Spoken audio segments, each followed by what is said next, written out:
शहबाज ने board of peace पर signature कर दिए।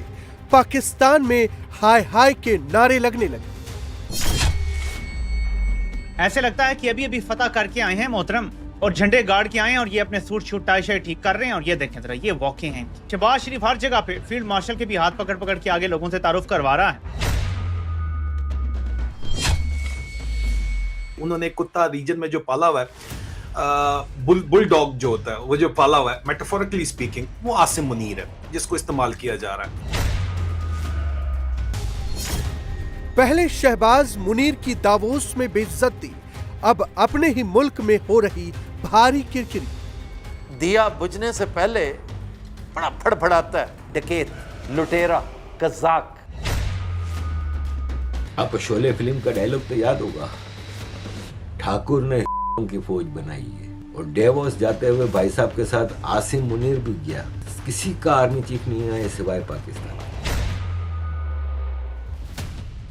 दावोस में ट्रंप के बोर्ड ऑफ पीस पर साइन कितने भारी पड़ेंगे, ये सोचने के बारे में शहबाज और मुनीर से उम्मीद भी नहीं की जा सकती। लेकिन जब पाकिस्तान लौटने की बारी आई तो सब मुल्क की आवाम से बचते बचाते इधर उधर भागने लगे।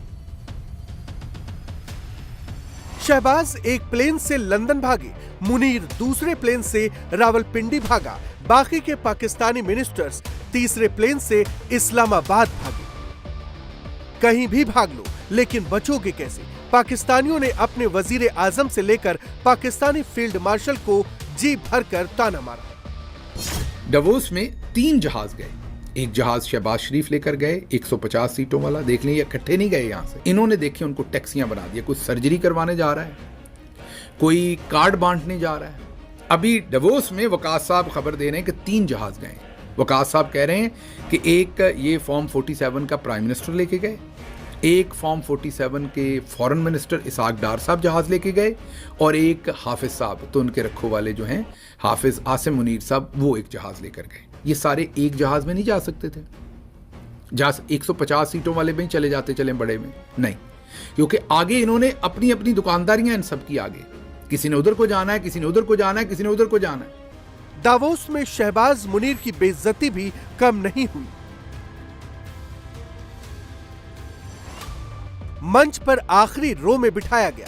ट्रंप की अनदेखी के बावजूद शहबाज जबरन हाय हेलो करते रहे। मुनीर ने भी अपना जुगाड़ सेट किया, कैमरा ट्रंप की उंगलियों पर नाचने लगा। नाज़रीन, हुआ कुछ इस तरह है कि शहबाज शरीफ पहुंचते हैं दस्तखत करने के लिए ट्रंप के so called board of peace में। यह भी आप देखेंगे कि ये शहबाज शरीफ को डॉक्यूमेंट्स ला के दिए जाएंगे। फिर मैं आपको बताता हूं कि इसमें हुआ क्या है, कंपनी का बयानिया क्या है, गेम क्या डाली जा रही है, आगे क्या होने वाला है, और जैरेड कुशनर का मुकम्मल मंसूबा क्या है।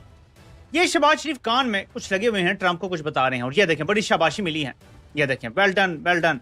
लेकिन इसके बाद शहबाज शरीफ कहेगा आपका जो असल फेवरेट है ना, वो बैठा हुआ है क्राउड में। कहेगा अच्छा वो कहाँ बैठा? कहता वो देखें वो बैठा हुआ है, वो देखें। कहता किधर? वो देखें। अच्छा वो बैठा हुआ है, अच्छा अच्छा हाँ हाँ वो बैठा हुआ है, ये बिल्कुल देखें जरा।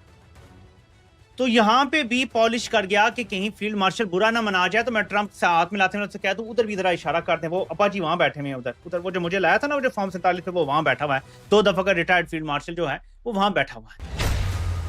पाकिस्तान के फॉर्मर लॉ मिनिस्टर ने तो ये तक कह दिया कि मुनीर और शहबाज दावोस में ट्रंप की बूट पॉलिश करने पहुंचे थे, चमचागिरी करने पहुंचे थे। मुनीर के ऑर्डर पर शहबाज शरीफ ने ट्रंप के आगे सरेंडर कर दिया। ट्रंप के बोर्ड ऑफ पीस में शामिल होकर पाकिस्तान का सौदा कर दिया। और इसके बाद जिसने दावोस से इस्लामाबाद के लिए फ्लाइट पकड़ी, वो वहां से तो हंसते मुस्कुराते निकला, लेकिन उनके पाकिस्तान पहुंचने से पहले ही होने लगी गालियों की बरसात। शहबाज शरीफ साहब बड़ा प्राउडली ये डॉक्यूमेंट्स दिखा रहे हैं। क्या ये नई एक नई मुसीबत, एक नई प्रॉब्लम पाकिस्तान के लिए नहीं इन्होंने क्रिएट कर दी? अगर इन्होंने हमास के साथ किसी भी तरह की ऐसी बात करने की कोशिश की जिससे कि हमास को ये इजराइल के मुकाबले में पीछे करने की बात करेंगे,